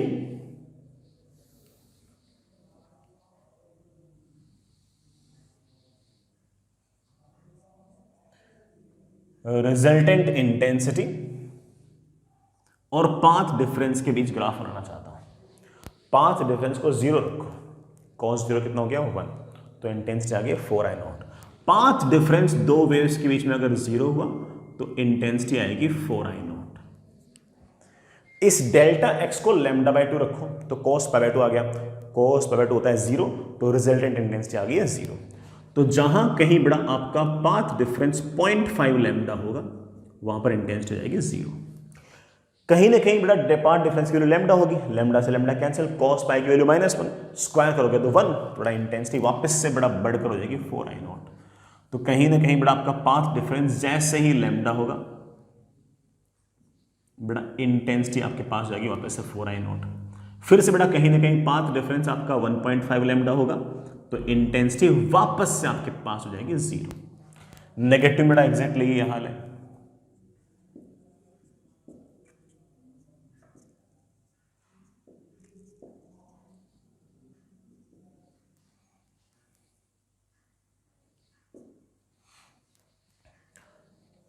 इस पॉइंट इन पॉइंट्स को जोड़ते हुए ग्राफ बनाओ और कॉस स्क्वायर जैसा ग्राफ बनाओ। आप बोले सर कॉस स्क्वायर ग्राफ तो something like sinusoidal kind of graph होता है, बिल्कुल बेटा।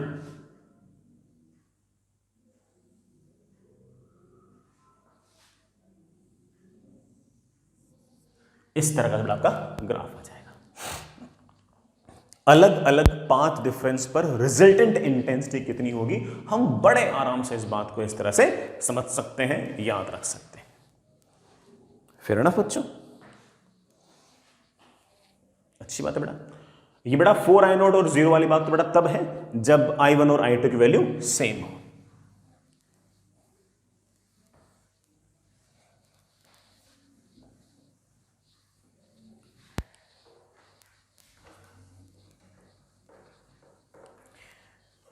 चलिए बच्चों, मैं एक छोटा सा ग्राफ और बनाना चाहूंगा। अगर दोनों सोर्सेस की वजह से इंटेंसिटी बराबर ना हो, एक सोर्स की वजह से इंटेंसिटी I1 हो और एक सोर्स की वजह से इंटेंसिटी अगर I2 हो, तो अगर कोई मुझसे पूछ ले कि sir resultant intensity versus path difference क्या ग्राफ होगा, तो पाथ डिफरेंस जहां पर 0 होगा वहां पर कंस्ट्रक्टिव इंटरफेरेंस होगा और रिजल्टेंट इंटेंसिटी मैक्सिमम होगी। एक सोर्स की वजह से इंटेंसिटी है I1, दूसरे सोर्स की वजह से इंटेंसिटी है I2, तो रिजल्टेंट इंटेंसिटी होगी √I1 प्लस √I2 का होल स्क्वायर। ये तो मैक्सिमम है। मिनिमम होगी बेटा √I1 माइनस √I2 का होल स्क्वायर। जैसे ही आपका पाथ डिफरेंस 0.5 लैम्डा आएगा मिनिमम, जैसे ही आपका पाथ डिफरेंस वापस से लैम्डा आएगा इंटेंसिटी विल बी मैक्सिमम।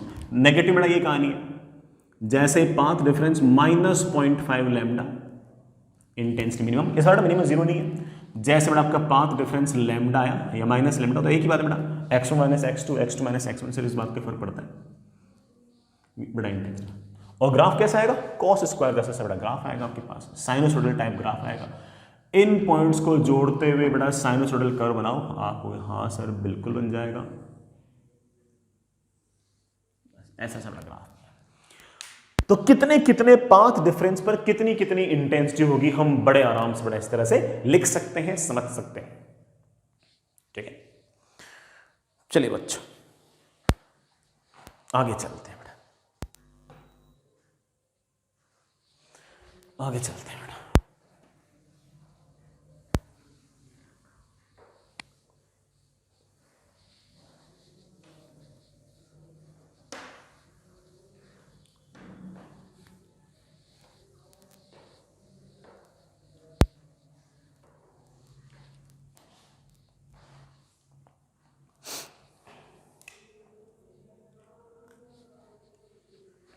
चलिए बेटा एक सवाल करते हैं बेटा।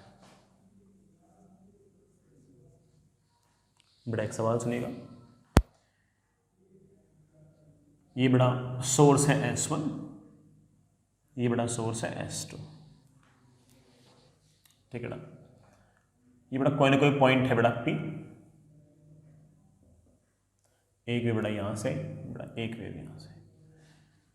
S1 के कारण जो बड़ा वेव आई है उसकी इंटेंसिटी है 0.3 वाट पर मीटर स्क्वायर।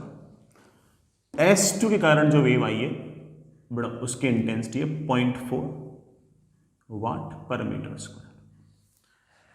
दोनों वेव्स जो आई हैं उनके बीच में कुछ ना कुछ फेज डिफरेंस है बड़ा, कोहेरेंट सोर्सेस है, दोनों के बीच में कुछ ना कुछ फेज डिफरेंस है, और उस फेज डिफरेंस की बड़ा वैल्यू मुझे सवाल में दे रखी है।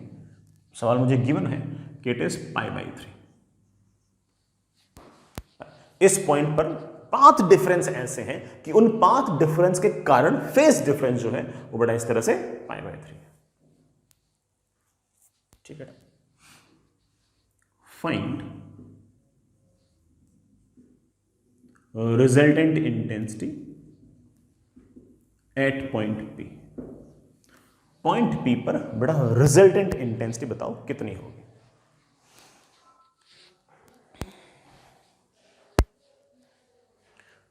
निकाल दिया बेटा। हम जानते हैं कि resultant intensity will be intensity due to wave 1 plus intensity due to wave 2 plus 2 times intensity due to wave 1 into intensity of wave 2 into cos of दोनों के बीच का फेज डिफरेंस जो मैं डायरेक्टली गिवन ही है। कॉस π/3 बड़ा I think half बड़ा 2 cancel हो गया, I think is comes out 0.7 plus root of 0.1।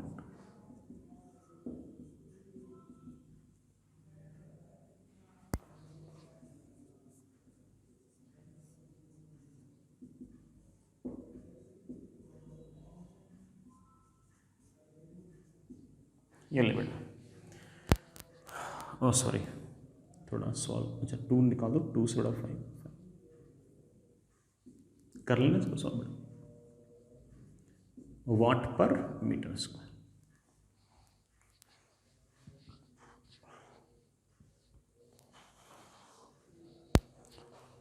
ठीक है।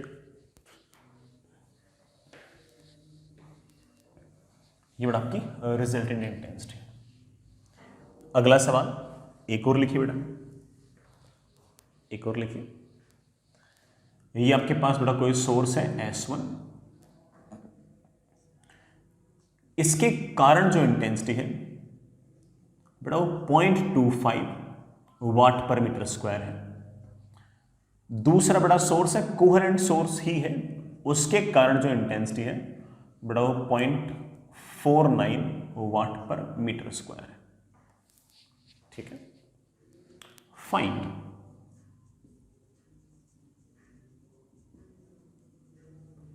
Contrast.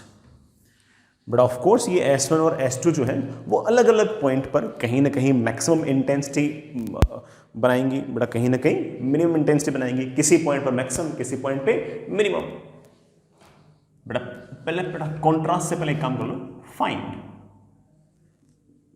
I max, find I minimum, बड़ा फिर उसके बाद कॉन्ट्रास्ट निकाल लो, ठीक है। तो ऑफ कोर्स किसी न किसी पॉइंट पर दोनों वेव्स जो होंगी वो कंस्ट्रक्टिवली इंटरफेयर करेंगी, कहीं ना कहीं डिस्ट्रक्टिवली इंटरफेयर करेंगी। जहां कहीं कंस्ट्रक्टिवली इंटरफेयर करेंगी बेटा वहां पर रिजल्टेंट इंटेंसिटी होगी √I1 प्लस √I2 का होल स्क्वायर। 0.25 का बड़ा √0.5 बड़ा 0.7,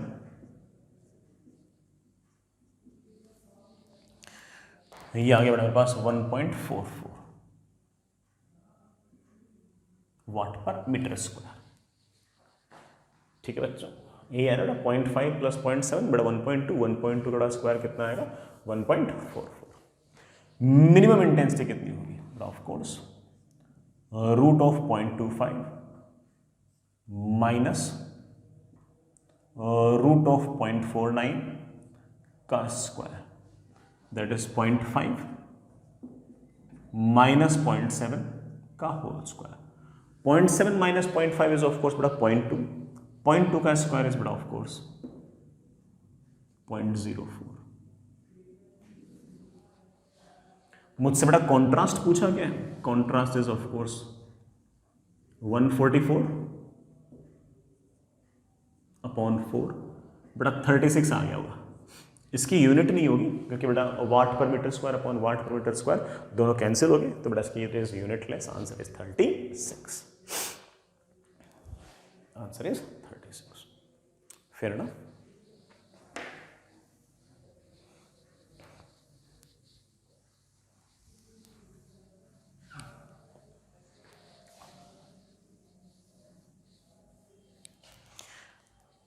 चलो बच्चों आगे चलते हैं.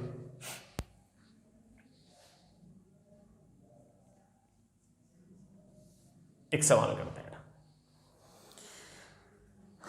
बेटा, एक छोटा सा सवाल करते हैं. ये वाई एक्सिस,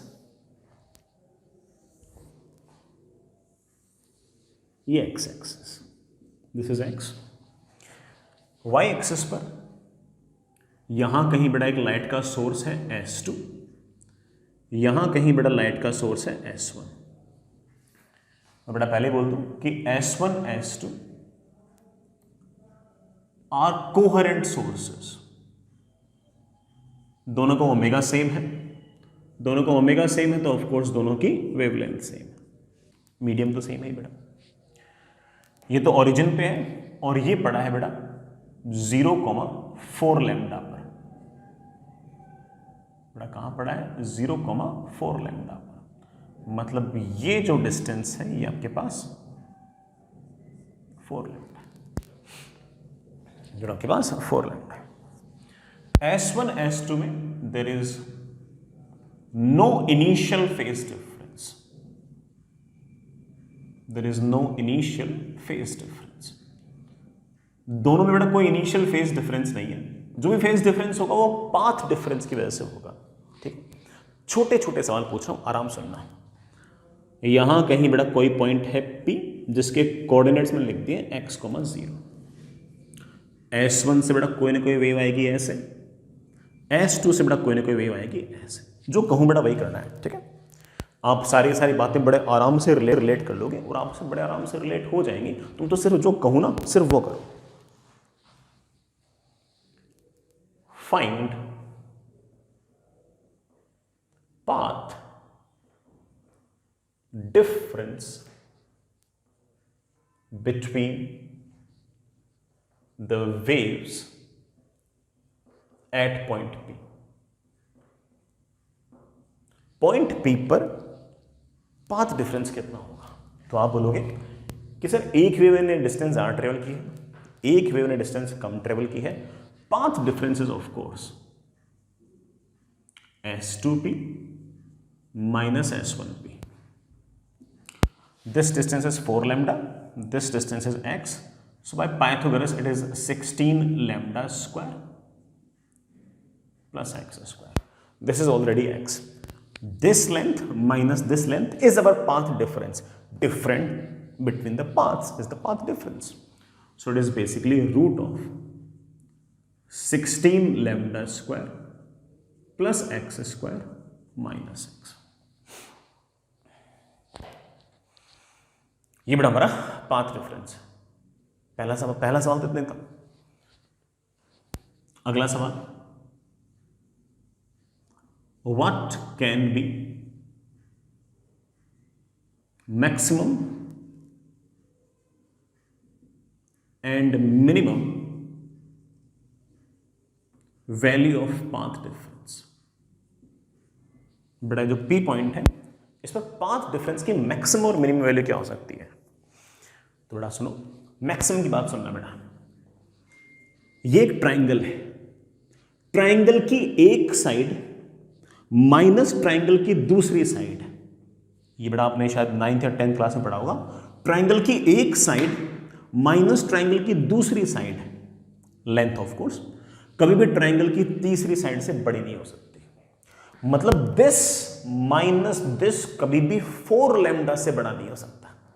कभी भी किससे बड़ा नहीं हो सकता? 4 लैम्डा से बड़ा नहीं हो सकता। This minus this can never be greater than third side that is 4 lambda. और 4 लैम्डा कब होगा वो तो समझ गए होंगे, जब P पॉइंट जो है ना वो यहां हो, x की वैल्यू 0, फिर क्या होगा, S1 से जो वेव आएगी वो तो 0 डिस्टेंस ट्रेवल करेगी, और S2 से जो वेव आएगी वो 4 लैम्डा डिस्टेंस ट्रेवल करेगी। 4 लैम्डा माइनस 0 इज 4 लैम्डा। तो कभी भी आपका पाथ डिफरेंस 4 लैम्डा को क्रॉस नहीं कर सकता। तो मैं कह सकता हूं कि हमारा जो पाथ डिफरेंस है उसकी मैक्सिमम वैल्यू तो हो सकती है 4 लैम्डा। मिनिमम कितनी हो सकती है? 0। कितनी से बड़ा? 0। सर 0 कैसे हो सकती है? दिस एंड दिस क्या सर कभी बराबर हो सकते हैं? बेटा बेस और हाइपोटेनस कभी बराबर तो नहीं हो सकते, लेकिन अगर इन्फिनिटी पर जाओगे तो लगभग दोनों लाइंस बेटा पैरेलल नजर आएंगे। तो मैं मिनिमम पाथ डिफरेंस 0 लिख रहा हूं, लेकिन 0 नॉट इंक्लूडेड। बेटा 0 तो बेटा कहां पहुंच जाएगा? इन्फिनिटी पे। बेस और हाइपोटेनस के बराबर हो नहीं सकते। बाकी बेटा बहुत दूर अगर चले जाओगे, बहुत ज्यादा दूर चले जाओगे, तब बेटा ये वाली लेंथ और ये वाली लेंथ लगभग बराबर से हो जाएंगे और पाथ डिफरेंस बहुत छोटा आएगा। एग्जैक्टली 0 तो नहीं आएगा, तो मैंने 0 को इंक्लूड नहीं किया, लेकिन 4 लैम्डा को इंक्लूड किया है। तो पाथ डिफरेंस जो है वो 0 और 4 लैम्डा के बीच में रहेगा। ठीक है ना? अगला सवाल, इसी में अगला सवाल, find the value of x। x मतलब बेटा इस P पॉइंट का x coordinate. Find the value of x eight which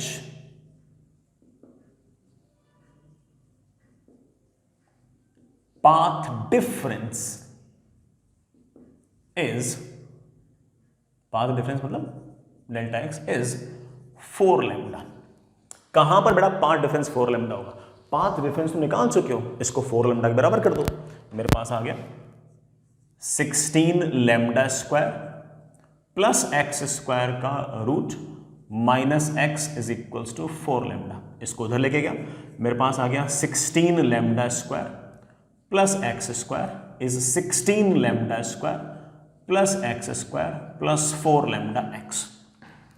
cancel cancel, x square से एक्स स्क्वायर भी कैंसिल। बड़ा एक्स की वैल्यू क्या आ गई? 0 आनी ही थी। इतना करने की जरूरत क्या थी? हम बात ही कर चुके थे। एक्स की वैल्यू 0 मतलब P वाला पॉइंट जब यहां होगा, P वाला पॉइंट जब यहां होगा, तब S1 से जो वेव आएगी वो तो 0 डिस्टेंस ट्रेवल करेगी, और S2 से जो वेव आएगी वो 4 लैम्डा डिस्टेंस ट्रेवल करेगी। तो पाथ डिफरेंस 0 है वो इस पॉइंट पर होगा जहां पर बेटा डेल्टा x की वैल्यू 4 लैम्डा हो। वो कौन सा पॉइंट होगा? ये वाला पॉइंट होगा, x इक्वल्स टू 0 वाला पॉइंट। तो P वाला पॉइंट अगर यहां पर होता तो पाथ डिफरेंस आपका 4 लैम्डा होता। अगला सवाल, find the value of x eight which path difference will B 3 lambda. बेटा किस जगह पाथ डिफरेंस 3 लैम्डा होगा? वहां भी तो कंस्ट्रक्टिव इंटरफेरेंस होगा, आपको सर कोई दिक्कत नहीं है। Path difference equals to 3 lambda. ये उधर गया बेटा, ये उधर जाते ही क्या बन गया?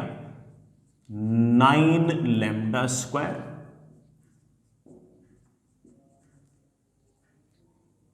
Plus x square plus 6 lambda X. X square cancel, इधर लेके आओ बेटा, 7 lambda upon 6 is equals to X. तो x की वैल्यू बेटा जब 7 लैम्डा बाई 6 होगी, यहां कहीं बेटा मान लेता हूं, यहां कहीं 7 लैम्डा बाई 6 0 जब होगा, उस टाइम पर ये लेंथ और ये length, of course this length will be the larger, this length will be the smaller, और उन दोनों के बीच का जो डिफरेंस है बेटा वो कितना होगा? 3 लैम्डा। यहां पर भी आपका मैक्सिमम आएगा। हालांकि मेरे बच्चे बोलेंगे सर बाई सिमेट्री एक पॉइंट इधर भी आएगा, इधर भी आएगा, -7 लैम्डा बाई 6 0, ये वाला पॉइंट भी होगा जहां पर ये वाली लेंथ माइनस ये वाली जो लेंथ है ये बेटा आपकी 3 लैम्डा के बराबर आएगी। Fair enough. आगे चलो, find the value of x eight which the path difference is 2 lambda. बेटा कहां पर आपका दोनों वेव्स के बीच में पाथ डिफरेंस 2 लैम्डा होगा? बताओ बताओ। तो हमें तो बड़ा हल्की फुल्की मैथ्स लगानी है। पाथ डिफरेंस हम लिख चुके हैं, इसको 2 लैम्डा के बराबर कर दो।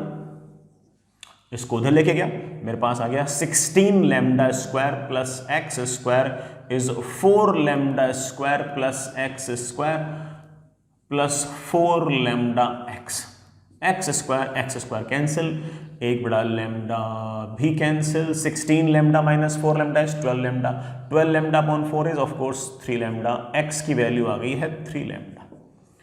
जब यहां कहीं बड़ा आपका पी पॉइंट होगा 3 लैम्डा कोमा 0 पर, उस टाइम पर आपका पाथ डिफरेंस जो है वो 2 लैम्डा आएगा। चेक कर लो बेटा, ये डिस्टेंस है 3 लैम्डा, 3 लैम्डा ये है, 4 लैम्डा ये है, तो ये डिस्टेंस बेटा कितनी आएगी 5 लैम्डा।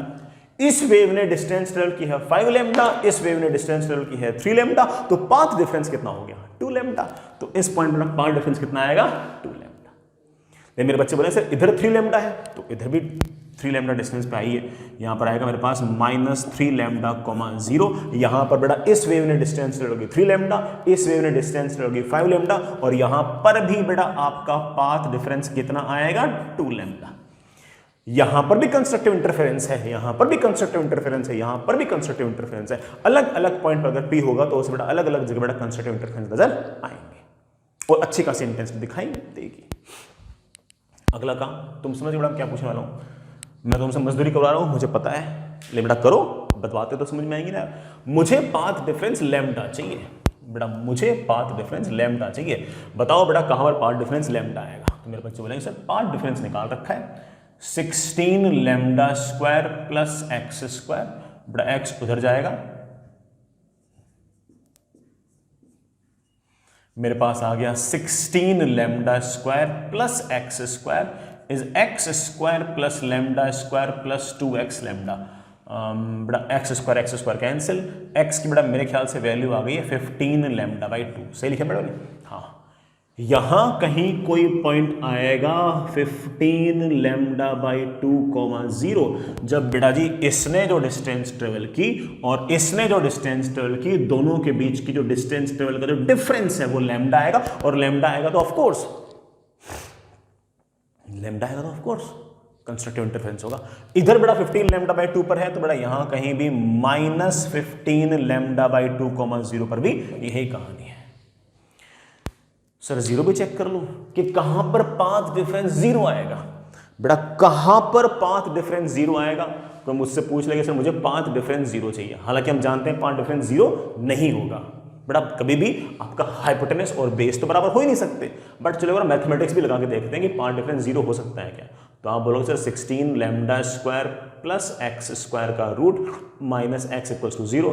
मेरे पास आ गया 16 lambda square plus x square is equals to x square. X square क्या हो गया कैंसिल, 16 लैम्डा स्क्वायर क्या आ गया 0। बेटा 16 लैम्डा स्क्वायर 0 नहीं हो सकता, तो बेटा इसका मतलब पाथ डिफरेंस कभी भी 0 नहीं होगा। तो पाथ डिफरेंस ये है बेटा, ठीक है। और इन पॉइंट्स पर बात करते हैं पाथ डिफरेंस। मैं आपसे पूछूं इस पूरी एक्स एक्सिस पर कितने पॉइंट पर मैक्सिमम आएगा, आप बोलोगे सर जितने पॉइंट्स पर मैक्सिमम आएगा उनकी संख्या है 7। 1 2 3 4 5 6 7, ये 7 पॉइंट ऐसे हैं बेटा जहां पर आपको कंस्ट्रक्टिव इंटरफेरेंस है। मैं तो आपको चीजें बढ़िया तरीके से इमेजिन हो बेटा, इसलिए मैंने इतने सारे केसेस करके दिखाए कि path difference lambda, path difference 2 lambda, path difference 3 lambda, path difference 4 lambda. Otherwise मैं क्या करता कि मुझे अगर ये सारे पॉइंट निकालने होते तो मैं इस पाथ डिफरेंस को सिर्फ n लैम्डा लिख देता, सिर्फ n लैम्डा लिख देता, और फिर बोलता बेटा n को एक बार 1 रख दे, एक बार 2 रख दे, एक बार 3 रख दे, एक बार 4 रख दे, चारों आंसर आ जाएंगे। लेकिन मुझे तो फील करानी थी बेटा इन पॉइंट पे आपके मैक्सिमास आएंगे। सर मुझे मिनिमास निकालने, निकालते रहो यार, निकालते रहो। अगर मिनिमास चाहिए तो बेटा यही पाथ डिफरेंस को तुम जानते हो बेटा क्या लिखोगे, odd multiple of lambda by 2। एक बार 0.5 लैम्डा लिख देना, एक बार 1.5 लैम्डा लिख देना, एक बार 2.5 लैम्डा लिख देना, एक बार 3.5 लैम्डा लिख देना, बस। सर 4.5 लैम्डा क्यों ना लिखूं, बेटा पाथ डिफरेंस 4 लैम्डा से बड़ा नहीं होगा कभी भी। This side minus this side इस साइड से बड़ी नहीं होगी। तो अगर किन किन पॉइंट पर आपका मिनिमम होगा ये जानना हो तो पाथ डिफरेंस आपने लिख ही रखा है। इस पाथ डिफरेंस को इंटीग्रल मल्टीपल ऑफ लैम्डा के बजाय odd multiple of lambda by 2, odd multiple of lambda by 2 मतलब 0.5 लैम्डा, 1.5 लैम्डा, 2.5 लैम्डा, 3.5 लैम्डा, ये रख के देख लो, आपके अलग अलग पॉइंट्स आ जाएंगे जहां पर आपके मिनिमम होंगे। मिनिमम होगी मतलब मिनिमम इंटेंसिटी होगी, ठीक है बच्चों। आई hope you get the point. बड़ा समझ गए होंगे, टफ तो नहीं लगा होगा कि बड़ा एग्जैक्टली ऐसी चीजें हम लोगों ने साउंड वेव्स के अंदर भी पढ़ी थी, ठीक है ना। उसी का एक तरह से एक्सटेंशन है, उसी का एक तरह से ये रिपीटेशन है। आगे चलते